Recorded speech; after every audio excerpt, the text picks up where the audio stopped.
Okay, we'll call this meeting to order. This is your Corporations Committee for Friday, February 27th. We will have two bills on tap for today, but let's start by taking roll. Representative Brown, Here. Representative Heft, Here. Representative Johnson, I think we'll leave it open for him. He's going to be appearing online. Representative Locke, Excused? Representative Lucas, Present. Representative Webb, Excused? Representative Weber, Here. Representative Yin, Here. Chairman Knapp. Here. Mr. Chairman, you have a quorum. Thank you. All right, we have two bills today, and I'm going to go ahead and change the order of them. First up, we'll hear Senate File 117, zoning protest petition amendments. Senator Pappas, welcome. Thank you very much, Chairman Knapp. Today I bring you a Senate File 117. This bill, just for your information, we saw this bill last year. Exactly, you saw it exactly as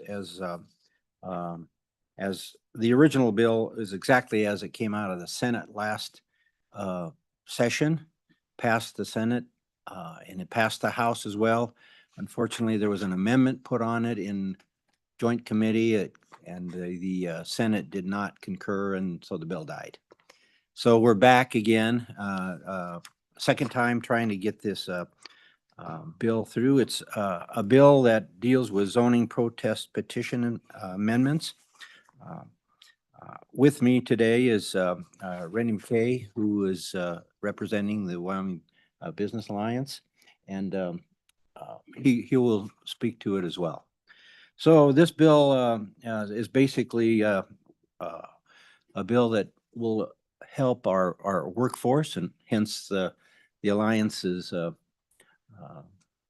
push for the bill. We have significant shortages in workforce, and a lot of that is due to significant housing shortages. So we think that some of the problem is overregulation of our housing market, and so decreasing the regulation will help us increase the housing supply. So one of the most restrictive anti-free market regulations in Wyoming is the protest petition. And so that's what this addresses. This bill modifies currently the number of neighbors around the particular property. The existing statute says 20% of them. Okay, this will up that percentage to 33% of the neighbors, and it will change the distance from 140 feet to 300 feet, which will increase the pool of people that are notified for the proposed zoning change. Then it also, there's a very high bar for city councils to override the in city council, it's 3/4 of the vote, and this reduces it to 2/3. So it's going to make it easier to be able to fight some of these problems when it comes to when it gets to the city council. So let me just walk you through the bill real quickly. So I don't have the amended copy, but the only difference is we did. I think we can get you one, Senator. Okay, yeah. So if you look at the bottom of page 1, you'll see the 20% of those. We added the words "as shown by the county assessor," and that was just our request by our Association of Municipalities to further define owner. So that was a friendly amendment as far as I was concerned. Who either own, and then you go on to the next page, 33% or more of the lots included in the proposed change. So that goes from 20% to 33%. At this point, there was some language that said demonstrated concrete and particularized harm. We felt that you shouldn't be able just to protest because you don't like it. You should show some harm. Unfortunately, to my chagrin, the Senate took it out. Certainly, if you feel that that's an important issue, you certainly can include it back in, but it's still a good bill without it. So then if you go on, you can see that we've changed the 140 feet to 300 feet, and then changed the affirmative vote of the governing body from 3/4 to 2/3. So again, this is a product you've seen before, a product that both bodies passed, and so we're just taking a stab at it again. So with that, I'll take some questions, and certainly Mr. McKay here can also weigh in on it as well, as if you don't have any questions for me. All right. Thank you, Senator. Questions? Yes, Mr. Chairman. Representative Weber. Thank you, Mr. Chairman. Thank you, Senator Pappas. What was the conversation, if you recall, from changing 3/4 to 2/3 of the voting members? What were? Senator? Yeah, thank Mr. Chairman, Representative Weber. The issue was that it was just too high a bar to get 3/4 of the body to overrule, and so having a lower number would allow the body to be able to overrule that petition with more I guess dissent from the governing body.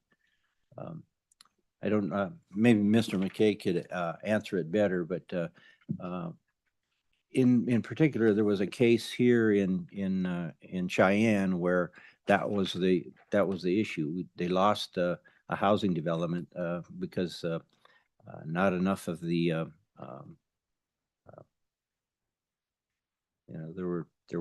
they couldn't get to the 3/4 vote. So could I ask Mr. McKay to weigh in on your question? Mr. McKay. Mr. Chairman, Rennie McKay, President of the Wyoming Business Alliance, and I had the good fortune of serving on the Regulatory Reduction Task Force in 2024. Representative Yin was also on that, so he could also speak to this a little bit. So essentially, Mr. Chairman, as the Business Alliance, are the employers of Wyoming, as I've been talking to them in this role, they say that workforce is their biggest constraint for having more profitability in Wyoming. And if you look at the challenge around finding the talented workforce, housing is definitely a component of it. And we've heard from the cities that 90% of cities in Wyoming have said that they have a housing shortage. So that really made us dig into this topic. Most of the regulations, and Wyoming turns out to be more regulated than most states when it comes to housing. Most of those regulations are at the local level. So they're the zoning ordinances around setbacks or density, parking requirements, or there can be regulations that require a certain facade on a new home to be built. So they drive up costs, right? If you have to have a certain amount of brick on a new home to be built, costs go up. So every time you just put another regulation in place that requires one more thing or makes it harder to build dense, you end up with higher costs. So as we try to look for free market solutions for the housing issue, reducing regulations is key. The main regulation at the state level that creates uncertainty for building developers is this one. Mr. Chairman, to get to the question at hand, the conversation, and Representative Yin can add some color on this as well. That committee actually considered whether or not the vote should just be 50% or, a majority vote. Because what has happened in this scenario to arrive at a situation where a zoning protest petition has happened, you've already been through a very lengthy public process. Right? So if I would like to change the zoning on my property and exercise my private property rights, I go forward to ask for that. And still, there are all these things that are not free market, right? It's on my private property. I want to make a change and build something, whether it's a duplex or in some instances, it could be an accessory dwelling unit, a mother-in-law. In a lot of places, you have to go get permission to do that.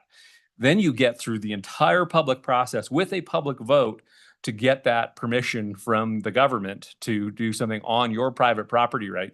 And then your neighbors, and it only has to be the small majority or small minority of 20%, come in and protest what I want to do on my property. And then they force the 3/4 vote. So the Regulatory Reduction Task Force in 2024 actually had recommended bringing that down to 50%. So the 2/3 was a compromise last year that went up from a majority vote to 2/3. So really this bill, Mr. Chairman, I think is very much a compromise position on that private property rights question, right? What do I get to do on my property versus my neighbor has a say on what happens on mine? So by just changing it from 20% to 33% and going from 75% to 66%, there's still a lot of safeguards in place, we think, for the neighbors who are concerned about their private property. But again, this is a great conversation to have about kind of how do we approach those private property rights versus what happens on your neighbor's property versus what happens on your own. So that's the long answer is we actually wanted it to be lower than that. And it was a compromise to instead just find the middle point between majority and 75%. Thank you. Follow up? Not at this time. Representative Lucas. Thank you, Mr. Chairman. Senator, thank you for bringing this to us. Would you say that this bill then would shift the power, zoning power away from the residents and more towards the local government? All zoning right now is actually, a function of local government anyhow. So you and I, we have to live under the zoning regulations in wherever area that we particularly live in. But as you know, a lot of times, zoning is cut and dried, but life isn't, right? So there may be some changes necessary on my particular property that I want to do something. And I think that having a process where I could go and petition the regulatory authority, the governmental body, saying that, okay, you got these rules that I can't do this here, but I do want to do something a little bit different. You have to have that flexibility in zoning to do that, right? But at the same time, there's a reason why there's zoning ordinances, right? And so you have to have an ability to say, no, you can't do that. So the question is, there's an issue with two different property rights, right? The property rights of those people around you, and then my property rights. So I think this strikes a better balance, because what we're doing with increasing the from 20% to 33%, we're increasing more people that have a say around. We also are reducing the, because we're going from, that was because we're going 140 feet to 300 feet. We're also reducing the number of people, or increasing the number of people from 20% to 33%. So with both those things, I think it balances, it gives you a more balanced way of determining whose rights are, being violated here. But there has to be a way for government to be able to stop a project if it's way out of hand. But they can't be so limiting that they're infringing on my property rights as well. So I think this and the task force that Mr. McKay mentioned, worked on it a long and hard time. And I think they came to a good solution by reducing some of the burden for me as a property owner to be able to petition the government and be able to get something done without a very high bar stopping me. So I probably rambled a little too much, but I really think this is a property rights issue. But we also can't stop progress. That's why the language that was taken out, I thought was good language on the Senate side, where it said those who are going to protest, they really should show some kind of harm. My property values are going to go down or whatever, right? If they can't show that harm, then why are they protesting, right? Just because I don't like you, that shouldn't be a reason, right? So anyhow, but that's not in this bill right now. I noticed you pointed to Mr. McKay when you said, I don't like you.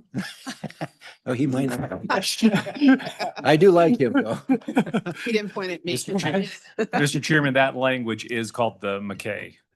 If you want that in, just because so you don't like your neighbor and like Rennie, none of us like him. You've got to show a harm, not Exactly. just because you don't like Rennie. Any other questions? Senator, thank you. Mr. McKay, thank you. All right, Mr. Chairman, can I just add that last comment about that? Absolutely. That having that language in there that was the version you passed last year through the House did have the particularized that you need to demonstrate particularized harm. So that is in the introduced version, and that is something definitely worth considering because of that scenario, right? Is that if you have a situation where you're trying to do the zoning and a protest comes forward, even as a city or town council, and you could chat with the municipalities as well, that the protesters should include on their petition why. Without that amendment, they don't have to have any demonstration of a cause for the petition. All right, thank you. Thank And you. we do have that language on the original. So if we want to add that Yeah, as an Mr. amendment. Chairman, I would and- encourage it. Okay, thank you, Senator. Thank you. All right, next, agencies or associations.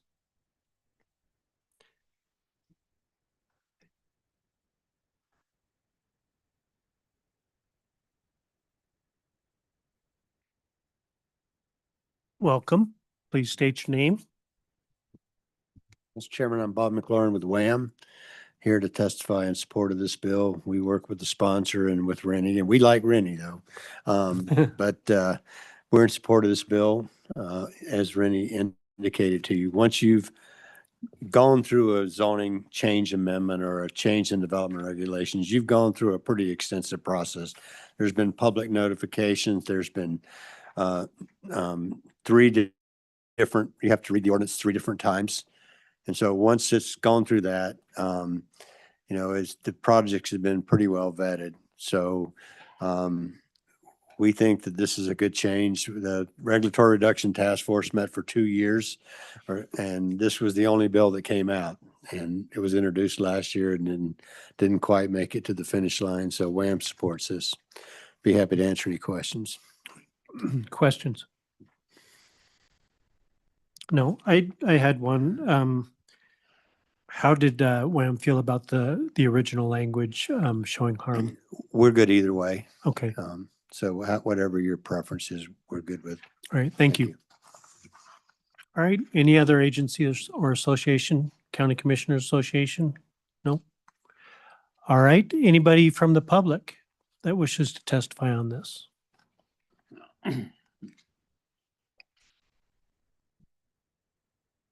Good afternoon, Mr. Chairman, members of the committee. Dan Dorsch, Executive Director for Habitat for Humanity of Laramie County, and also a member of the Southeast Wyoming Builders Association.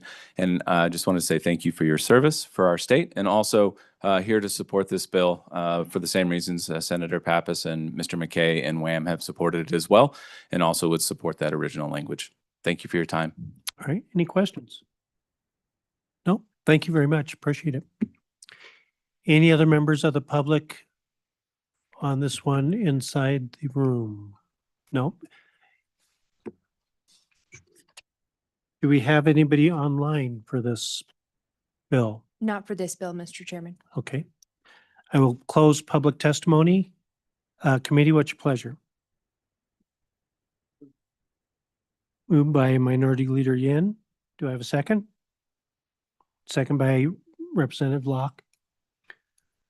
Discussion. Yes, Representative Yin. Mr. Chairman, thank you. So I've always advocated for repealing the whole thing. I think the whole thing gives neighbors more power than any other voter in the entire locality over the zoning process. When this is about someone's personal private property rights of what they can build on their home. And so the idea that we let them have this petition where neighbors get more power than others, I think is a lot. But I think I'm still willing to move through with the way we have it now, because I understand it's a compromise position. When it comes to the 2/3 versus 3/4, as we know in the legislature, 2/3 is a supermajority. So that's already a really high bar to even overturn the neighbors, again, who apparently have more power than any other voter in the city. But I think it's especially important when we have smaller bodies. So if you have a body of 3, 2/3 of a body of 3 is 2, 3/4 of a body of 3 is all 3. So on and for the bill. All right.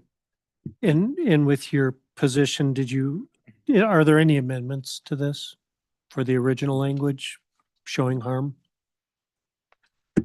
Mr. Chairman, I'll probably bring it as a committee of the whole amendment, but I'm not interested in bringing it right now. All right. Thank you, Minority Leader.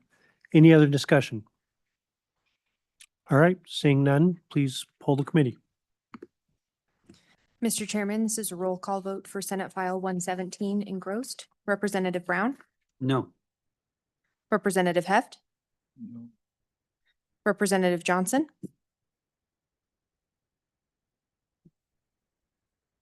Steve, can you hear us? Yeah, I'm a no. Yeah, I couldn't get it to the unmute button. Thank you. Representative Locke, No. Representative Lucas, No. Representative Webb, Excused. Representative Weber. No. Representative Yin, Aye. Chairman Knapp. Aye. Mr. Chairman, that's 2 aye, 6 no, and 1 excused. All right. With that, that does not pass the committee. Senator, thank you. We'll now move to Senate File 113, or I'm sorry, yes, Senate File 113, 2026 election hand count comparison. And we have Senator Crago here to present that bill. Senator, welcome. Thank you, Mr. Chairman. Thank you, committee. Thanks for accommodating me so I could get across the hall and keep Senate Judiciary moving forward until one of our colleagues showed up to keep a quorum. So I greatly appreciate that. Mr. Chairman, I'm here today with Senate File 113, 2026 election hand count comparison. And by the way, I'm sorry, Mr. Chairman, Barry Crago, Senate District 22. Apologize.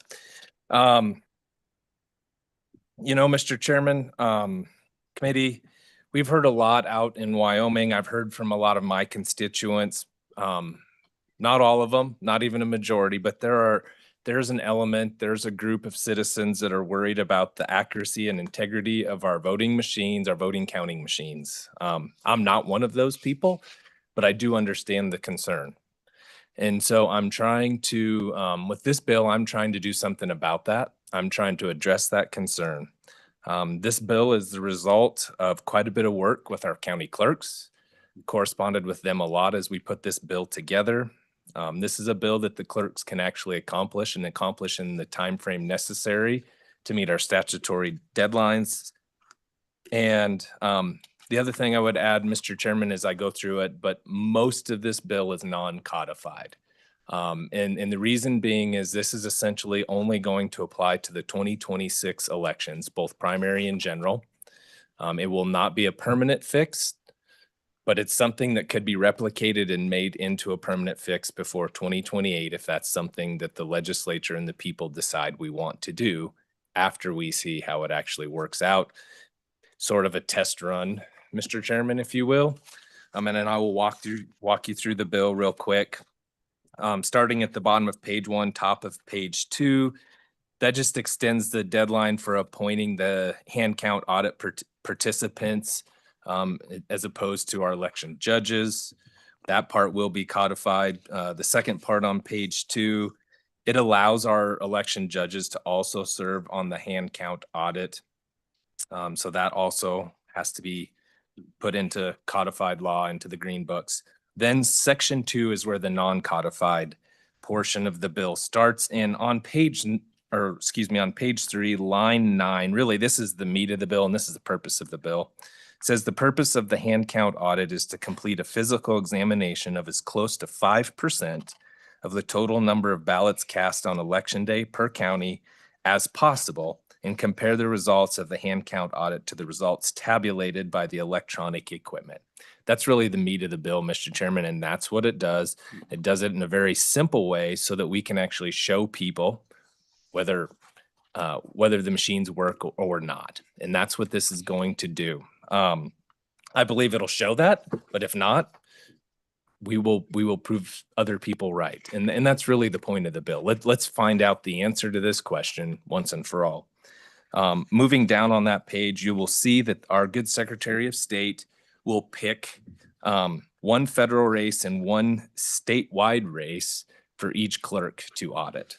In addition to that, moving to the top of page 4, the county clerk will also audit each legislative race that's on the ballot. So primary and general. The bottom of page 4, Mr. Chairman, you will see that the hand count audit has to be conducted not later than 9 days after the canvassing board meets. And that's so that you can meet the 14-day qualification for the contest that's contained within Chapter 17 of Title 22. And this is important, Mr. Chairman. You can see how there's some how each of the audits will be conducted, but I think it's important, and specific questions I think could be addressed to the clerks on how they handle all of this. But I think it's super important. The bottom of page 5 says the audit boards appointed by the county clerk under this section shall tabulate each mark, undervote, or overvote as would be counted by the electronic tabulating equipment according to the instructions printed on the ballot. So the hand count board will not be determining intent, right? They will read the ballots just as the machine would. So if, for example, if 2 boxes are checked and one's crossed off, they're going to read it just like the machine would, which is an overvote. And so I think that's important. That will be their job, is to make sure the machines are reading it as they're supposed to. Whether or not that should be counted as a vote, that's not what we're determining here today with this particular bill. This bill is to verify that the machines are reading as they're programmed to do. And then or subsection D there on page 6, Mr. Chairman, any inconsistencies or errors that are found by the hand count audit board will then be reported by each clerk to the Secretary of State not less than 9 days after the canvass. And then originally the language had the same language there for a report from the SOS to this committee, Mr. Chairman. But we changed that when we took out the language about inconsistency or errors. And essentially the Secretary of State will file a report with you no matter what, telling you what the results were from each county, whether there was inconsistencies or not. That report will come to you, so you have that knowledge moving forward that you can use to make further decisions regarding this type of legislation, Mr. Chairman. And obviously the effective date, effective immediately. That's pretty much the sum of the bill, Mr. Chairman. I'm happy to answer any questions the committee or you might have. All right. Thank you, Senator. Questions from the committee? Yes, Representative. Thank you, Mr. Chairman. Senator Crago, did our county clerks feel that they could implement this right away? Senator. Mr. Chairman, I will not put words in their mouth. I'm pretty sure you will have someone here to testify, but I did work with them on this. And I trust me, I would not have brought it if I did not think our county clerks could do it, or if it put an undue burden on them. That was my intent in working with them. And having the extensive back and forth as we put the bill together was to make sure they could do it. But I'll let them answer that question. But I can tell you my intent was never to put them in a spot where they could not implement what we're asking them to do. All right, other questions? Representative Lucas. Thank you, Mr. Chairman. Senator, I don't see language in the bill about requesting a recount, where a candidate can request a recount. Does this bill change any of our existing law regarding that? Senator. Mr. Chairman, Representative, no. Anybody else? Questions? All right. Thank you, Senator. Mr. Chairman, I would just add on, and this would be a good question probably for our clerks, Representative Lucas, but there is language in here. So if there is some sort of abnormality that they find originally, the clerks have the ability to do more audits in this. There's a provision in here that opens that up. If there's something else that they feel uncomfortable about, or they catch some inconsistency, I believe we're giving them the statutory authority to do something about that. That's built into that, not necessarily the candidate. So it doesn't change the recount provisions that we already have. Those all would remain the same, but there would be an option for the clerks to do additional work. All right, thank you. We will have comment now from the Secretary of State's office.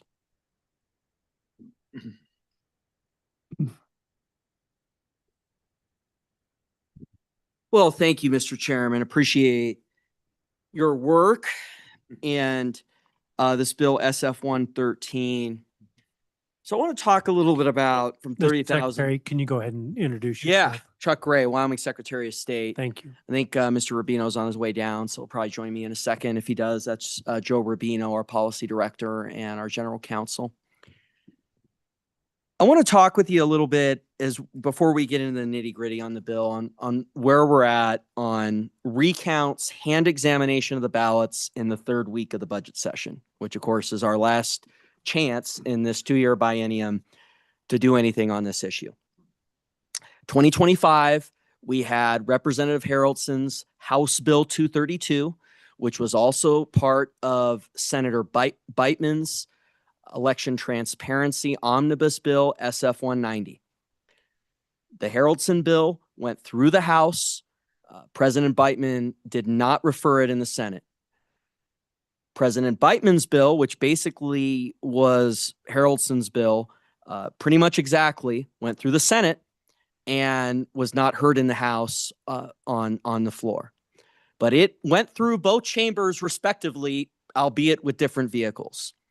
And that bill was very important in one, explicitly allowing hand eyeball examination of ballots in certain situations, laying out procedures for recounts after the Weston County experience, and having automatic situations where those recounts would occur, having situations where they could be requested. And Representative Haraldson did a great job. We worked on it with him, and the clerks were and have been on board with that approach. Now, the problem was they failed in 2025. It's too late. The clerks have been very clear it's too late to implement for the 2026 cycle. And that's kind of where we're at, because remember, one of the provisions in that bill was to move the election date up 2 weeks. We're in the election year now. We agree that moving up the election 2 weeks does not make sense this year. We're all in agreement on that. So we can't do the larger Haraldson approach for 2026. So we said with that bill, look, let's move Haraldson back to full Haraldson, we call it, to 2028. And then for 2026, we inserted these provisions. We were always looking for, with the clerks, an approach that we could do this year, that was implementable for this year. And this sort of hand audit, we will call it, is implementable for this year. And the clerks testified again to that today. And that was inserted into what is now House Bill 52, which came out of the Senate Corporations Committee today on a 3-2 vote and is headed to the floor. I really think that it is important that we bring through this legislative session a longer term option. I think this is fine for 2026, but I think it's either important for us to get in full Haraldson, or at least if we're going to have this, not say that it's just going to be in session laws and is going to go away in 2028. So that leads into my request, my recommendation for this bill. One is to either amend in House Bill 52 for 2028 into this vehicle, which, you know, it's probably, it's a somewhat lengthy amendment. We started sketching it out. Mr. Rubino discouraged me from handing this out because we don't think it's quite ready. You know, maybe you could ask LSO to draft it for Monday. That is my preference, is to amend House Bill 52 into this so it becomes like House Bill 52, which is that we do this in 2026, the Crago SF 113, and then in 2028 we get full Haraldson. The other approach would be to make SF 113 permanent and to put it into the law books. But I think having an approach that just turns off this year, because I disagree a little bit with Senator Crago's premise that, well, if this doesn't have any issues in 2026, that means that there's never any issues and this can just go away and disappear. Look, I think 2026, we're going to have a great election, and I'm very hopeful, and I think we're not going to have any big issues. But just because there weren't any big issues in this election doesn't mean there weren't any issues in Weston County in 2024, doesn't mean there were issues at past points. And so the part of this bill that I take a little bit of an issue with is the idea that, well, we're going to test it one time, and if everything goes great, it's just going to disappear, and then they're going to come back in 2027 and presumably say nothing to see here, and we'll have nothing on terms of hand examination moving forward. So that being said, look, I think this is great for 2026. I think this is a fine bill, but I think with where we're at in the third week of the budget session, I would request that either House Bill 52 be amended into here or this becomes permanent, one of those two. And we continue to monitor as well where everything's at as well in this session. So, but certainly supportive of the concept. We have always been talking with the clerks over the last year on what is something now that we weren't able to complete these bills in 2025. What is something that we can do in 2026? And, you know, from early last year, there was a widespread agreement that this sort of hand audit was an approach that could be done in 2026. But we want to make sure that we have a more permanent approach moving forward. Thank you. Any questions? Yes, Minority Leader Yin. Mr. Chairman, thank you. Mr. Secretary, so the bill title is pretty specific to the 2026 primary and general elections. How would you see us adding another bill or making it permanent given the bill title that we have? Mr. Secretary. Mr. Chairman, in my opinion, it's germane. I'm sure your Rules Committee will have a vibrant debate on it. Being a past member, I've come to really enjoy those germaneness debates because it's always in the eye of the beholder, and it always seems to depend on whether you support or disagree with the amendment, or at least in my experience, it always seemed that it was that way. But I haven't been on the floor on this session, so I don't know how it's gone this session. But I think the precedent has been that germaneness has been construed pretty widely, and I think looking back on some of the things I saw when insiders were in control, this would be nowhere near some things that I saw done in terms of germaneness. So I think based on precedent in past sessions, it's definitely germane. Follow up. All right. Other questions? Yes, Representative Weber. Thank you, Mr. Chairman. Thank you, Mr. Secretary of State Gray. When I'm looking at Senate File 113, there's a couple of things.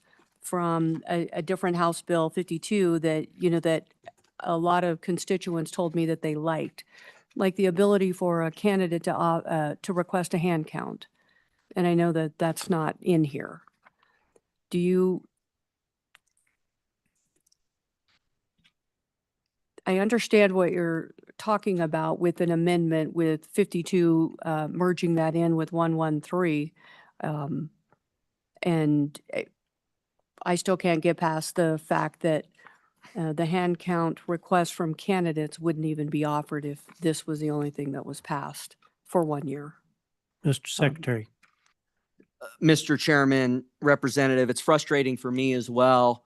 2025, we had a huge consensus on this and it got wrapped up in, I don't even want to get into it here. But it got wrapped up into a lot of things. The reality is it didn't pass in 2025.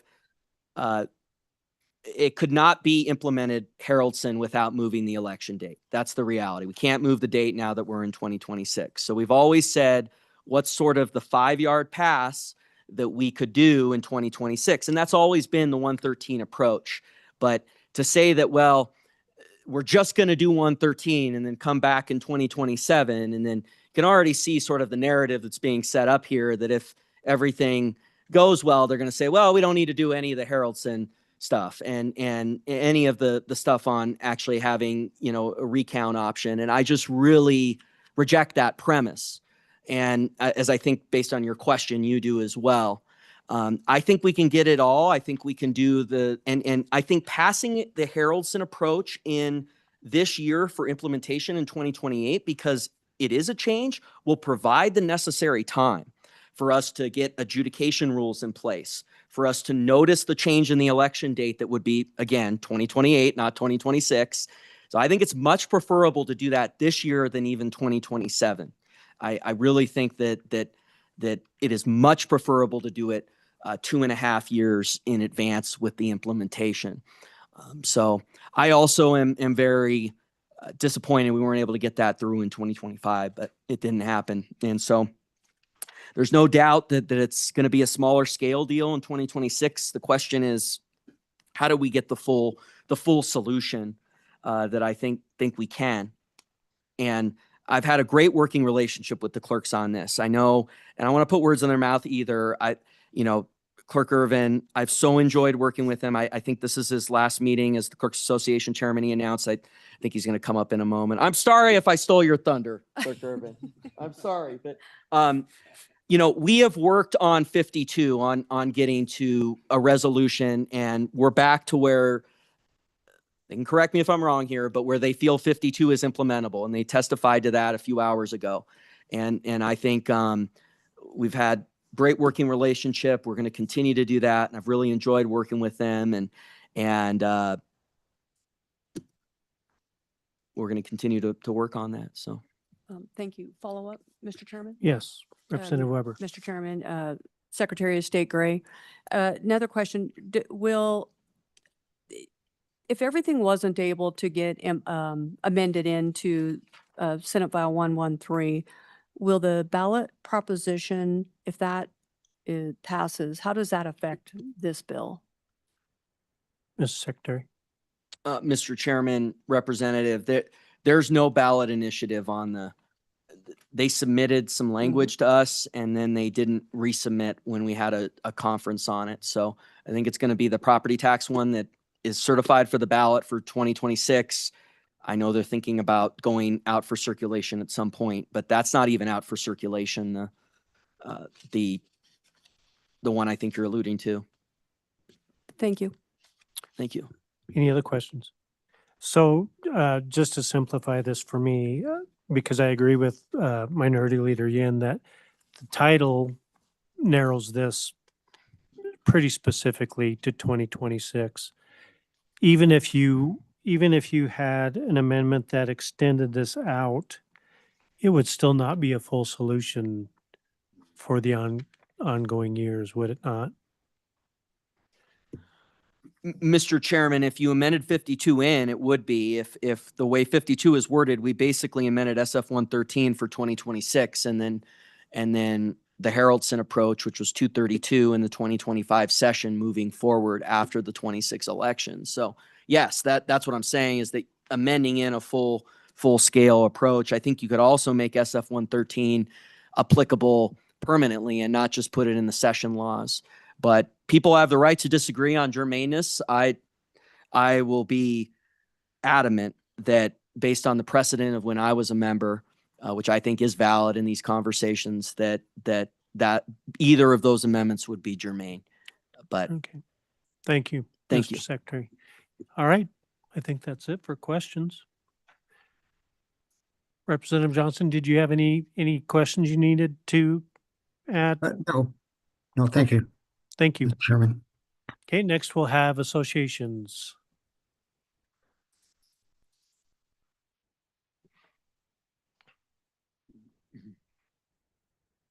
Welcome, welcome. Go ahead and introduce yourself, and if there's any testimony that Secretary of State already hasn't done for you, please go ahead.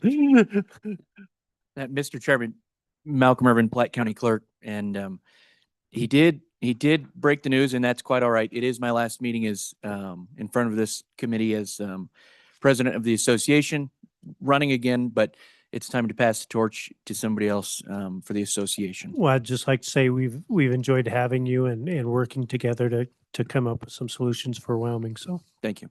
And Mr. Chairman, members of the committee, I think SF 113 is one of those solutions. I have to start by thanking Representative Haraldson and Senator Crago. Both of them brought an idea to county clerks and said, this is something I'd like to do. Can you get me there? And then really took the time to work with us and understand the implementation concerns. And when it's deployed, we can get up here and say it's workable. That was the case with House Bill 232 last session. I remember a marathon meeting in front of this committee. I think it was 11:30 at night. And we talked about, and the county clerks came up and said, we support it. We can do it. And unfortunately, politics killed that bill. And so it looked like there was no chance for a hand anything in 2026. And then when Senator Crago reached out and said, I have an idea, can you get me across the finish line? Worked through a number of items, and I believe we've gotten there. So, Mr. Chairman, again, I'll stand in front of you and say this is a good bill, and it can be worked, and we do support it. Now, a couple of items that I have to bring up. In response to a question that Representative Lucas and Representative Weber were asking, it's important to remember the distinction between recount and audit. One reason we were concerned about House Bill 52 being implemented in this session, the full Haraldson approach, is that matter of adjudication. How did the voter intend to cast that vote? That does take quite a bit of deliberation, quite a bit of time. Our neighbors to the west, the state of Utah, they adjudicate. They have a 2-week period where they're adjudicating ballots in that state. And so we were concerned about that, the ability to promulgate rules and really get to a good spot before the 26 election. And of course, the House listened to that concern and amended into 52. It would be delayed so we could successfully enact that in 2028. And then on this bill, this is specifically talking audits. And so when we audit, we're just confirming that the systems performed as they're supposed to.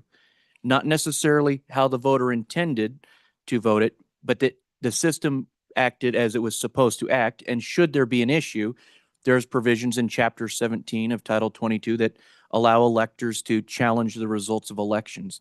And that's why the 9-day time period to complete the audit is so important, because electors have 14 days or 15 days after canvass in order to contest the results of that election. But they have to have some sort of proof, some sort of evidence that there was an issue with that election. And so this audit would, in reality, provide that proof should anything be wrong with the systems.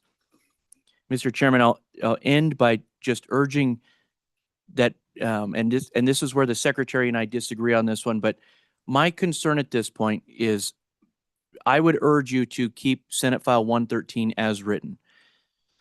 My concern is if it's not, the fate of a hand audit or hand anything in 2026 will meet the exact same fate that it did in the last session. Politics between the two chambers killed an opportunity to have a hand recount in 2026. And so my plea to you on behalf of my colleagues is don't let politics between the two chambers ruin an opportunity for a hand audit in 2026. This morning in Senate corporations, there was some trepidation about the hand recount component. And I'm not sure whether that provision will prevail on the Senate side. It may very well. But the comments this morning make me think that there might be some concerns about the hand recount portion of House Bill 52. My concern would be, should the Senate not agree, and they did agree on this one, 30 aye votes, by the way. If the Senate doesn't agree with the hand recount provision, my concern is that hand audits face the exact same fate that hand recounts did in 2025, which is politics between the two chambers. And so, Mr. Chairman, I would just urge that we keep Senate File 113 as is. I know it's not the preference at this point for some members in either chamber or perhaps the secretary, but this will at least have something in place for 2026. And so, Mr. Chairman, for those reasons, I would urge to leave Senate File 113 as and answer any questions that you all may have. All right, thank you. Questions from the committee? Yes, Representative Weber. Thank you, Mr. Chairman. Thank you for being here. So what kind of conversations with the clerks did you have about the hand recounts and hand recounting of an audit, and even if a candidate wanted a hand recount? I'd be interested in that, please.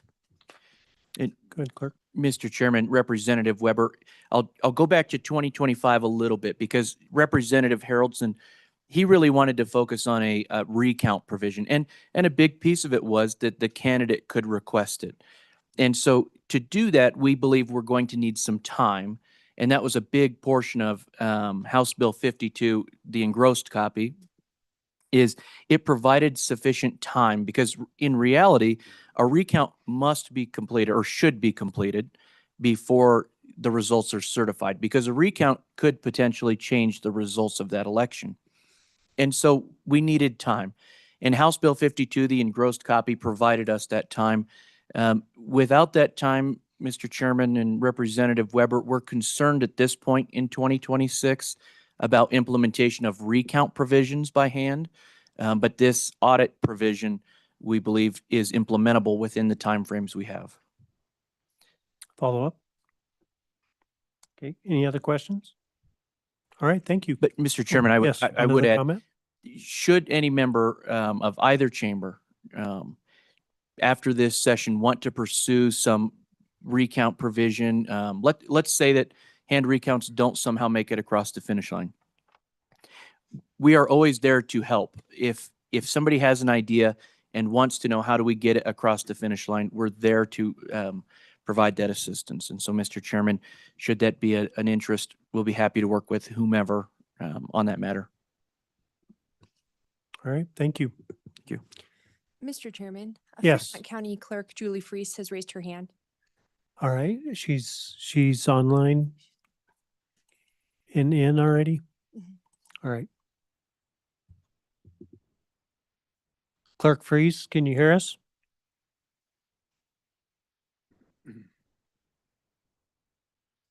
Good afternoon, Mr. Chairman. Julie Freese, Fremont County Clerk.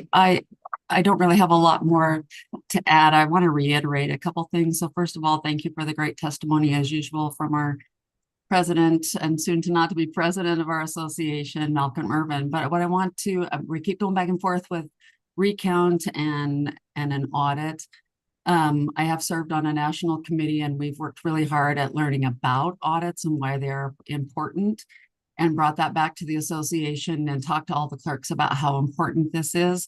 So I don't want this particular bill to get lost in the weeds here, because this is specifically looking at how the machines were counted. And I know our president did a good job reminding you that we're looking at how the machine counted per the ballot. When you get into a recount, then we'll have to have that conversation. I keep saying this, and it's not as easy as a lot of people think. When you get into a recount, then do you want voter intent, or do you expect people to follow the directions and know that when they're supposed to complete the oval, and if they mess up their ballot, they're supposed to get another one? So I don't want to get deep in the weeds about recount right now. I think focusing right now that we're ready to go. We have had some practice and we'll continue to have more practice. We have uniformity that we are continuing to work on. This is one of those.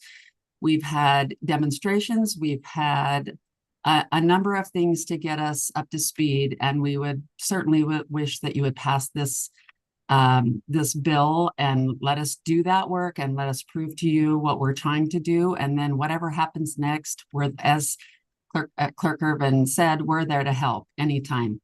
But I just want to support moving this forward if possible.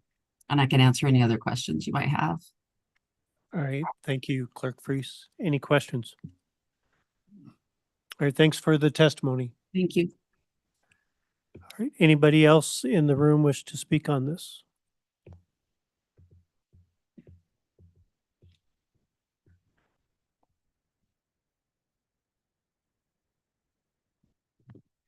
Good afternoon, Chairman and committee. You tend to always get the same folks. I am Gail Simmons with Civics 307. We are a nonpartisan, nonprofit encouraging civic education, engagement, and voter participation. I speak in support of this bill. SF 113 treats elections like any other high consequence public system. You measure performance, verify exceptions, and document results. This bill is a confidence audit designed to validate machine tabulation accuracy through a comparison to a bipartisan hand count of Election Day paper ballots. It gives clerks a clear tool to reinforce credibility with local proof, not talking points. It replaces arguments with measurable results. A loud and organized minority rejects evidence of machine accuracy. Dietrich Bonhoeffer identified the danger. Stupidity is a more dangerous enemy of the good than malice, and reasons fall on deaf ears. Facts that contradicts one's prejudgment simply need not be believed. Bonhoeffer did not mean limited intelligence or intellectual capacity. We are all prone to this. He meant a stubborn, voluntary, often collective resistance to critical thought and fact. Ignorance responds to education. That resistance does not. The practical response is not louder persuasion. The response is a system that records verified facts and makes them ordinary. SF 113 creates that system. Bipartisan audit boards hand count a defined sample. Counties report discrepancies. The Secretary of State compiles a statewide report for legislative oversight. The public, and this is very important, gets Wyoming data county by county. To make the audit credible and useful, procedures should do 4 things. Use random selection as the foundation, then add a targeted rule so the sample includes both high volume and low volume units. Define what counts as a difference and require standard discrepancy categories for reporting. Require a second hand count when any tally differs from the machine total and report both counts. Put procedure development with the County Clerks Association and align it with U.S. Election Assistance Commission guidance on post-election tabulation audits. SF 113 supports clerks, validates accuracy, produces Wyoming data, and creates a public record that supports confidence and oversight, whether it supports one side of the argument or the other. I urge you to pass it, and I stand for questions. Thank you. Any questions? Representative Weber. Oh, thank you, Mr. Chairman. Thank you for being here. My question is, I know you claim that you talk to a lot of people about the elections and hand counting.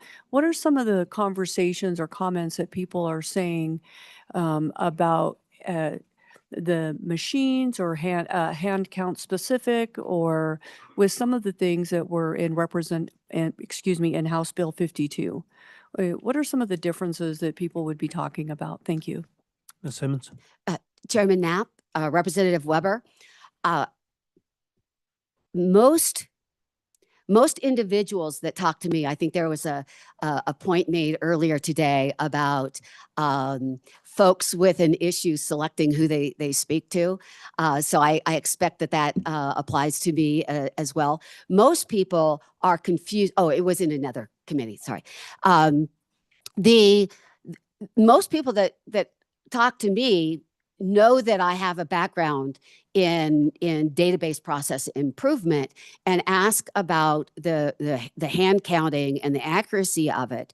And so my response to that is the plethora of evidence that has that meets scientific and data secondary reviews. There, I have had people who have spoken to me about their concern with this. And most of the times it has to do with a feeling or a belief that hand counting, because it's visible, has more credence. And the fact is, my response to that, Mr. Chairman and Representative Weber, is being able to see it doesn't make it more accurate. Follow up? All right. Any other questions? All right, thank you, Ms. Simmons. Chairman Knapp, Bill Winnie, Sublette County. You all have heard me in previous committee meetings talk about how would you detect software adulteration that occurred upstream in the manufacturing process, a bad actor up there that would alter how the machine actually counts things. And I've talked about randomly going in and doing an eyes on ballots type hand count so you could compare the results of the software. This will accomplish what I have talked to, because I believe it will induce a natural randomness where people set eyes on the ballots and look at the results of the machine. And thus it'll enable the spot checks. I mean, such a thing on eyes on ballots can get onerous very quickly. But if you can do spot checks in places where nobody can predict which ones, then you can find stuff like that. And so I support the bill. I think it'll do the random type thing I've talked about. And subject to your questions, thank you. Thank you, Mr. Winnie. Any questions? Seeing none, thank you very much. Next, Sermon. Thank you, Mr. Chairman, Committee. Marguerite Herman for the League of Women Voters. And I won't repeat it, and I endorse all the comments that have been made up to this point.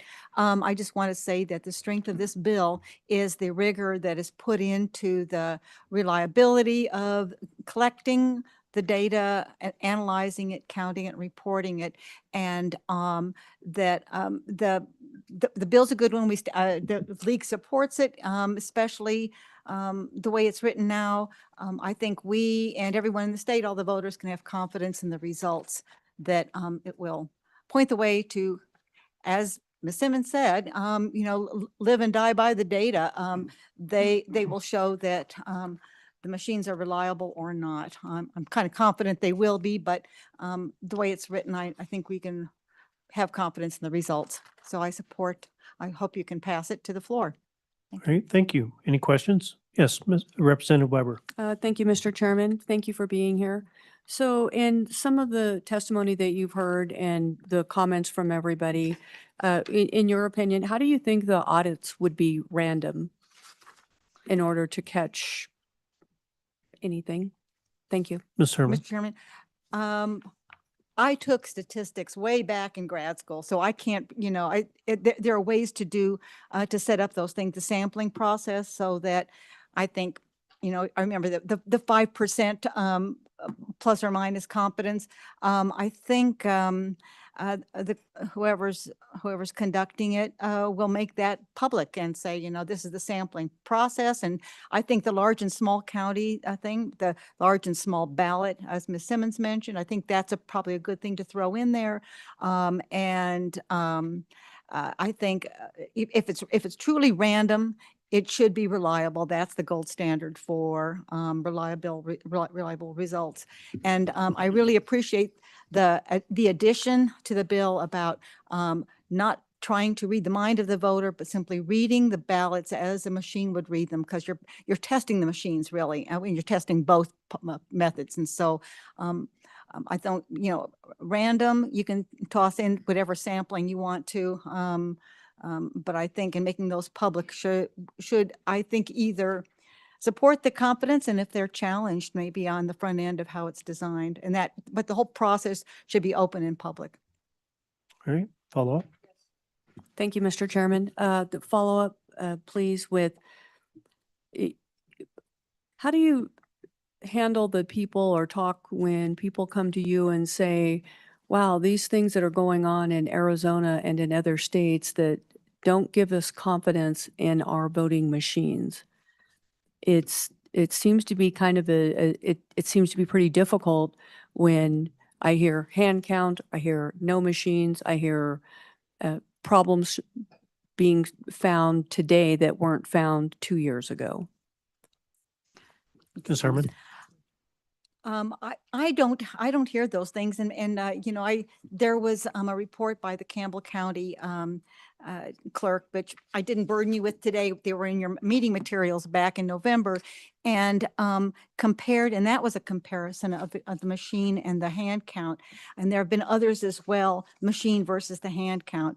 And our machines are tested, they're audited pre and post to a level that I think, the word confidence comes to mind again, is that they are, and a confidence in our county clerks, quite frankly. I think they do a fantastic job. They are out to serve the voters and make sure every election has integrity and have confidence, because if you don't have confidence in your elections, it's the whole system kind of fails. So the people I talk to, I live in Laramie County, we actually mark our ballots by machine, which people have a high confidence in. There was a period of time when the clerk gave people a choice as they came in, disability or not. Anyone said, do you want paper or a machine? And I think it was overwhelming. They picked the machine. So they have confidence in the process, the materials, the people conducting it. All I've heard so far, and it's been said that perception is reality, and what I perceive, what I've heard are perceptions of trust and confidence, I think it's fair to put it to a test, and I think that's what this bill will do. So going forward, I think I hope that the results gain the confidence and get the confidence and trust that it will deserve if it's conducted well. Thank you. We're going to go to online. Do we have Ms. DeSaro? We do. I'll promote her now. Jenny DeSaro will join us in just a moment, Mr. Chairman. Okay.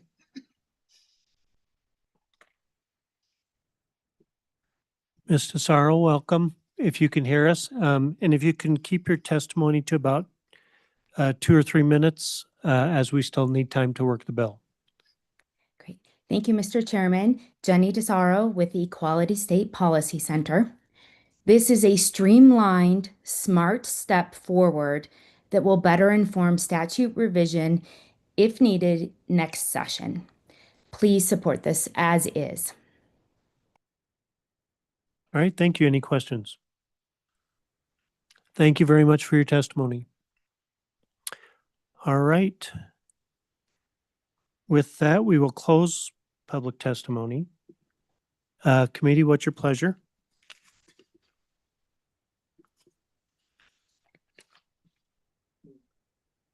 It's been moved by Minority Leader In, seconded by Representative Weber. Are there any amendments? Representative Weber? See, there's a mind trust going on down there.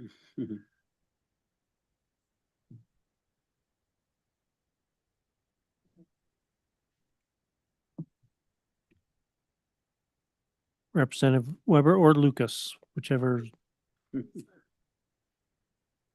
We're a tag team right We now. only have one computer up here, and it's hers. Representative Wukas. Thank you, Mr. Chairman. The thing that makes me uneasy is that this bill has so many great things and then it just goes away really fast. So I'd like to amend it to remove 2026, first off on page 1 from the title. And then on page 1, line 2, at the end of that line, remove 2026.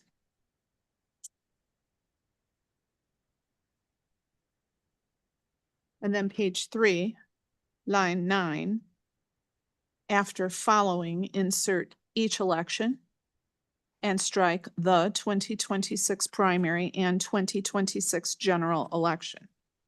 Period. Include period. Right, Jesse, did you track that? Mr. Chairman, if we could repeat the amendment, that'd be great. More so the third part, page 6. Right, repeat that, please. On page 3, line 9, after following, insert each election and then strike the remainder of the sentence to the period, the 2026 primary and 2026 general election.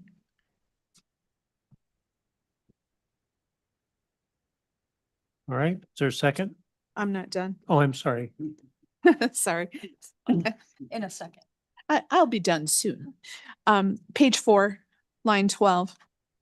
Strike 2026 in both places on that line.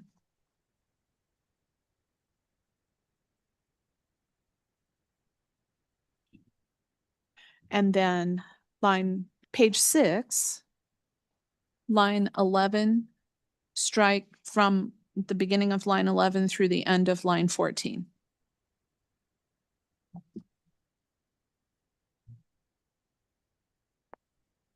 And renumber.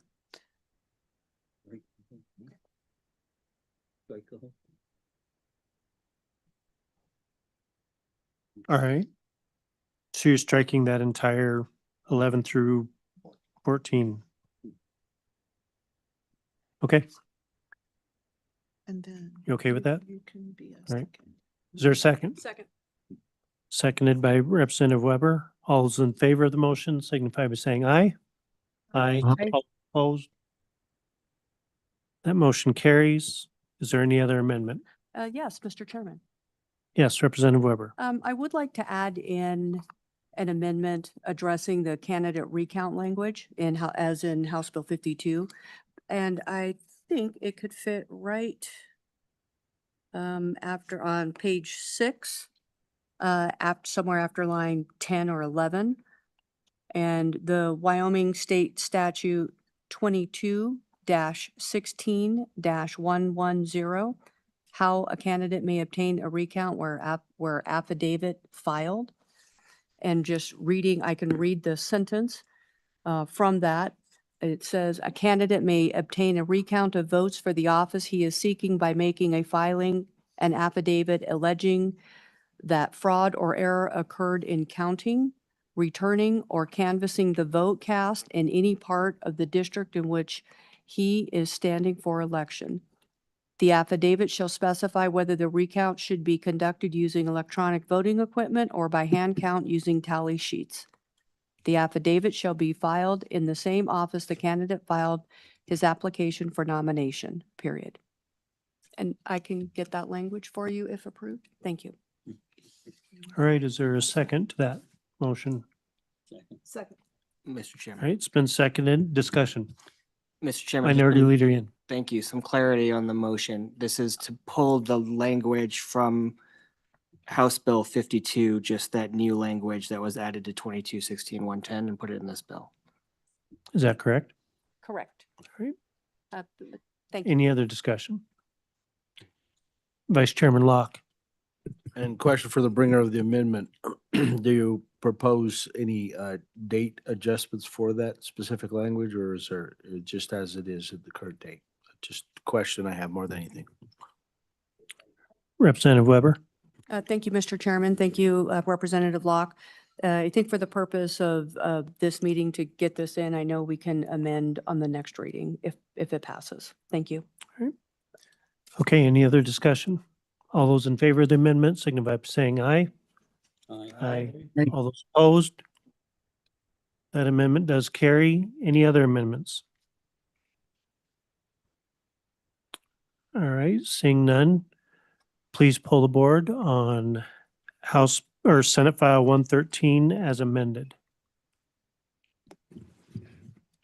Mr. Chairman, this is a roll call vote on Senate File 113 engrossed as amended. Representative Brown, Aye. Representative Heft, Representative Johnson, Aye. Representative Locke, Aye.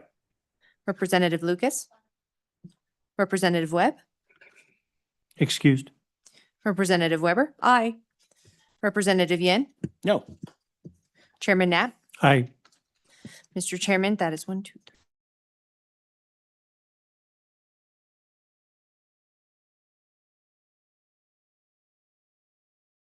Has been approved by the committee.